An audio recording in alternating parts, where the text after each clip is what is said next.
Ada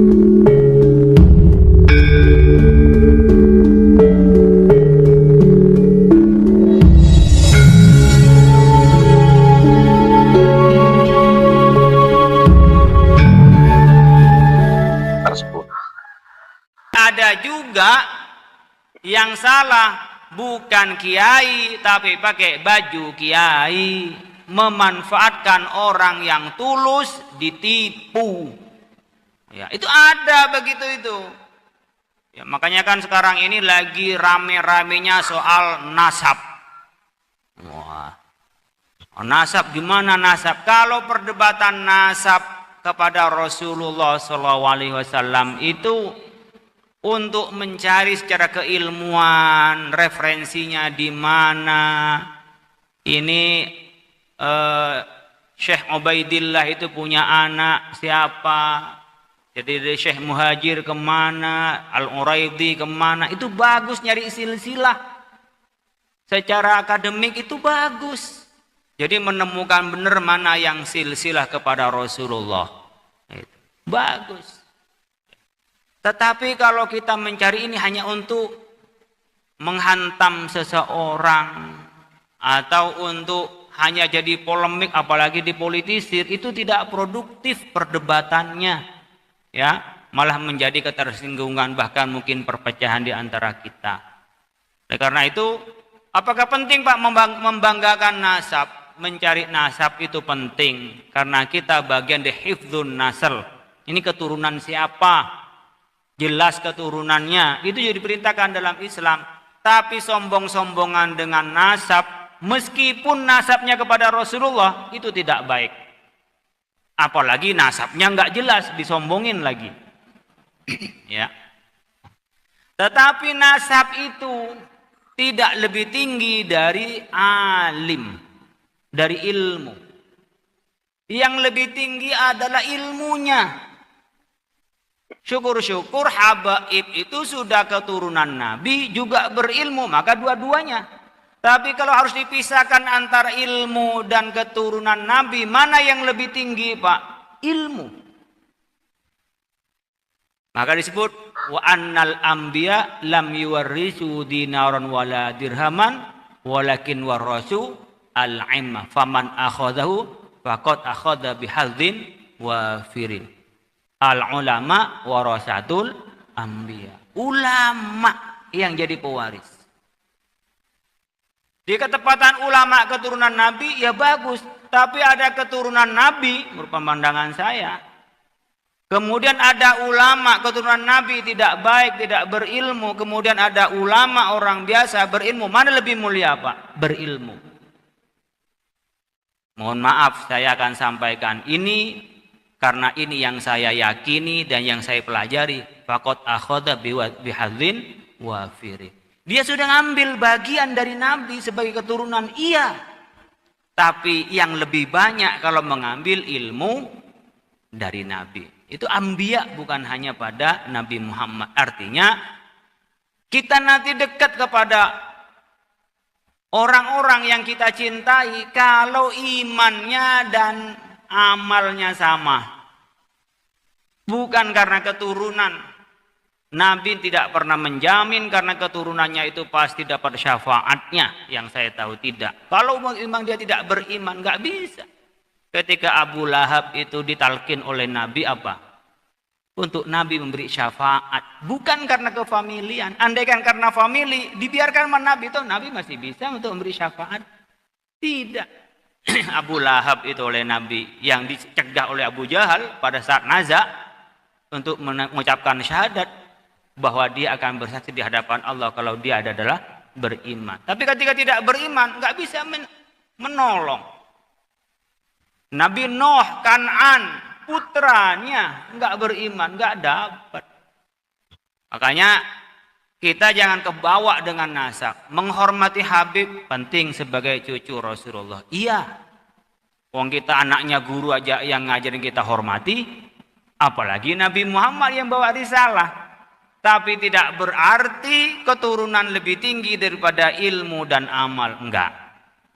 Karena disebut illal ladina amanu wa amilus solihat. Wa tawasau bil haqqi tawasau bis sabr. Jadi itu semua lafi khusrin, semuanya dalam nyesat kecuali orang beriman dan beramal soleh. Kemudian disebutkan juga wa kana Muhammadun aba ahadim min rijalikum walakin Rasulullah wa khataman nabi. Jadi tidak bisa masuk karena keturunan itu menjadi prioritas di dalam keimanan kita. Tidak, yang prioritas dalam kita adalah iman dan amal. Tapi kita ini jangankan kepada cucu Rasulullah, kepada orang lain kita menghormati. Tapi jangan sampai nasab melebihi ilmu, iman dan amal. Jangan sampai. Ini akan mundur umat Islam yang sudah oleh Rasulullah SAW dibuka. Ayo umat Islam berjibaku, ayo umat Islam belajar, ayo. Nah tiba-tiba kita semua runtuh di depan nasab, habis. Karena nasab itu nggak bisa milih. Ya. Mirip dengan kita kan nggak bisa milih mau hidung mancung atau mancung ke dalam. Kan nggak bisa milih. Saya lahir di Madura, kan nggak bisa milih saya lahir di Mekah. Nggak bisa. Jadi seakan-akan kita nggak bisa upaya untuk dekat kepada Allah. Allah memberikan ruang untuk dekat kepada Allah dengan apa? Dengan ilmu, iman, dan amal soleh. Menurut saya perdebatan nasab itu soal saya nasabnya kepada siapa dicari masing-masing iya. Saya bukan sok-sokan. Kata famili saya itu nyambung dari Aji Gunung ke Syekh Cendana. Sama dengan Ki As'ad itu, Syamsul Arifin, kemudian ke Sunan Ampel, nyambung kepada Rasulullah. Tapi saya nggak berani bilang nyambung pada Rasulullah. Saya nggak tahu benar apakah iya, wallahu a'lam. Minimal saya nggak ada wajah Arabnya. Nggak ada wajah Arabnya. Tapi saya yakin saya anak orang baik-baik. Bapak saya jelas, kakek saya jelas itu. Pakai melalui pernikahan, ya sudah di situ saja. Kalau ketepatan ada dari nasab kita yang baik, bukan buat bangga-banggaan, tapi buat malu. Malu kalau kita berbuat buruk dari keturunan orang yang baik-baik. Itu, jangan kita malah seenaknya karena keturunan seseorang. Tapi dari keturunan siapapun itu punya potensi untuk jadi orang baik dan jadi orang buruk. Jadi kita jangan berpatokan pada anak siapa, tetapi pastikan kita, anak-anak kita mengambil bagian besar dari risalah Rasulullah SAW adalah beriman, berilmu, dan beramal soleh. Ini penting saya sampaikan biar nggak polemik terus, nanti digoreng ke pemilu nanti. Wah, nanti macam-macam lah. Jadi kita benci pada Habib. Jangan benci, jangankan kepada Habib. Ma orang biasa, orang gelandangan aja nggak boleh benci kita. Ya. Ma orang non muslim kita nggak boleh benci. Sayang, didakwain biar masuk Islam, biar masuk surga bareng-bareng, kan sayang. Kalau nggak sayang, biarin aja dia, biar masuk neraka. Kan gitu, kan sama anak kita. Kalau anak dibiarin itu bukan sayang, orang tuanya itu namanya dengki sama anak. Nggak ngaji dibiarin, nggak sholat dibiarin. Karena sayang, nggak sayang itu dengki. Kalau mau sayang, ya dibangunin kalau tidur, diajak sholat kalau dia malas. Lalu disantrenin, ya disuruh sekolah yang benar, biar masa depannya jelas. Itu sayang. Bukan dibiarin, mau sekolah terserah anak saya manja. Atau nanti saya kasih duit banyak, duit harta saya masih banyak. Itu anaknya jadi nggak jelas nantinya, masa depannya juga nggak jelas. Itu bukan sayang, jerumusin namanya. Ya, ini orang kadang-kadang nggak ngerti sayang dan jerumusin. Mirip dengan sekarang, toleransi Pak sama LGBT Pak. Hormati kemanusiaan itu nggak menghormati manusia namanya. Laki doyan malaki kok sama manusia gimana? Perempuan sama perempuan kok dibilang menghormati manusia. Itu enggak menghormati manusia. Menghormati manusia, sayangi dia, jangan dikasarin, diajak dia ke jalan yang benar, normalkan dia orientasinya, normalkan dia jadi manusia sebagaimana fitrahnya. Itu namanya cara menyayangi, bukan dibiarin. Jadi orang ngomongnya sayang tapi nggak tahu cara nyayangin. Persis, kan banyak orang tua dulu yang sayang sama anaknya tapi dibiarin nggak sekolah. Oh sayang sama anaknya, minta motor kebut-kebutan, nggak pernah masuk sekolah. Udah sombong anaknya. Kan ada yang kemarin sombong-sombong itu anaknya orang kaya, orang dipukulin, baru masuk penjara. Ya kan. Kalau sayang itu anak disuruh ngafalin Quran, diomelin kalau dia tidak sholat, biar besok jadi disiplin sholat. Tapi jangan dikasarin. Itu beda ya, diomelin sama dikasarin beda. Karena tegas itu penting untuk membangun disiplin. Tapi kasar enggak. Biasa disematkan untuk para keturunan Sayyidina Hasan dan Sayyidina Husain di Arab Saudi. Kalau di Indonesia para sayyid itu di Banten disebut dengan Tubagus. Para sayyid dalam tradisi Kesultanan Banten disebut Tubagus yang mau pakai. Kalau kayak Kiai Tobari, Kiai Ahmad Ghazali nggak perlu pangkat-pangkat sayyid, nggak perlu pangkat Tubagus. Pangkat kiai lebih tinggi dari pangkat-pangkat nasab inda jumhuril ulama. Ada yang ngomong, katanya kalau turunan Nabi walaupun bodoh lebih mulia dari kiai.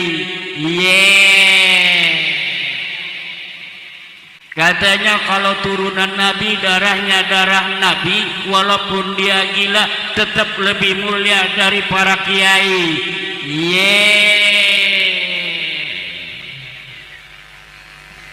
Saudara, lihat Nabi Adam terbuat dari apa? Tanah. Malaikat terbuat dari apa? Cahaya. Secara zat yang lebih mulia tanah apa cahaya. Tetapi kenapa Allah perintahkan malaikat-malaikat Allah untuk sujud terhadap Adam? Karena Adam mempunyai ilmu. Jadi siapa saja orang yang berkata bahwa zat orang yang keturunan Rasul walaupun bodoh dia lebih mulia daripada seorang alim adalah ajaran sesat dan menyesatkan. Ajaran yang tidak sesuai dengan ajaran Al-Quran. Inna akramakum indallahi atqakum. Ajaran yang tidak sesuai dengan ajaran baginda Nabi besar Muhammad. La fadla li arabiyyin ala a'jamiyyin. Orang yang berilmu sifat aradi, orang keturunan Nasr sifat dzati. Nabi Adam terbuat daripada tanah dzati, malaikat terbuat daripada cahaya dzati, tetapi yang terbuat dari tanah tidak boleh sujud yang terbuat dari cahaya. Kenapa? Karena Adam yang punya ilmu, bukan malaikat.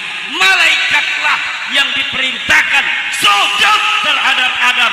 Usjudu li Adam fasajadu illa. Yang tidak mau sujud pada orang yang punya ilmu, yang tidak mau kalah pada orang yang tidak punya ilmu.